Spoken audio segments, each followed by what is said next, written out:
ഇരുന്തലക്കാട്.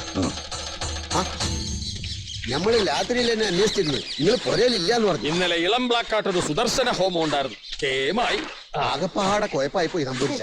ആമിന മണിയറയിൽ ബോധം കെട്ട് വീണ്. വൈദ്യരെ കാണിച്ചില്ലേ? കാണിച്ചു. ദിവസവും ഒരു നേരം വെച്ച് 3 ദിവസം തലക്ക് തളം വെക്കാൻ പറഞ്ഞു. തളവും കുളവും വെച്ചിട്ട് ഒരു കാര്യമില്ല. ഞാനൊന്ന് നിരത്തി നോക്കി, കണ്ടു ആരോ മുട്ടയിൽ കൂടോത്രം ചെയ്തിരിക്കണു. അല്ലോ, മുട്ടയില. ആ ചെയ്തത് ആരായിരിക്കും നമ്പൂരിശ? നിങ്ങളുടെ ചങ്ങാതിയ കലന്തനാവാനേ വഴിയുള്ളൂ. പേടിക്കാനൊന്നുമില്ല. വൈദ്യരുടെ ചികിത്സ മുറക്കി നടന്നോട്ടെ. അത് കഴിയുമ്പോഴേക്കും ഞാനെല്ലാം ഒന്ന് ശരിയാക്കണുണ്ട്. അപ്പോ ഞമ്മക്ക് ഇനി എപ്പാ മണിയറയിലേക്ക് ഒന്ന് കേറാൻ പറ്റേ?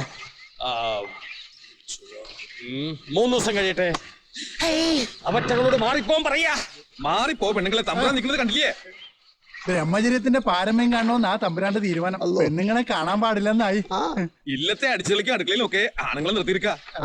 ഇതൊക്കെ എന്തിനാ ഇവിടെ വിളമ്പണേ? പോയോ? പോയി. പോവാം. ധൈര്യമായിട്ടിരിക്ക. എല്ലാം ഞാൻ നോക്കിക്കോളാം. ഒരു ചെറിയ ഹോമത്തിന് ചെലവുണ്ടാവും. ഇല്ലത്തേക്ക് കൊടുത്തയക്കുക. കായിന്റെ കാര്യമൊക്കെ ചാപ്പണ്ണേരോട് പറഞ്ഞാ മതി. ചാപ്പണ്ണേരേ. ഓ കേട്ടു കേട്ടു.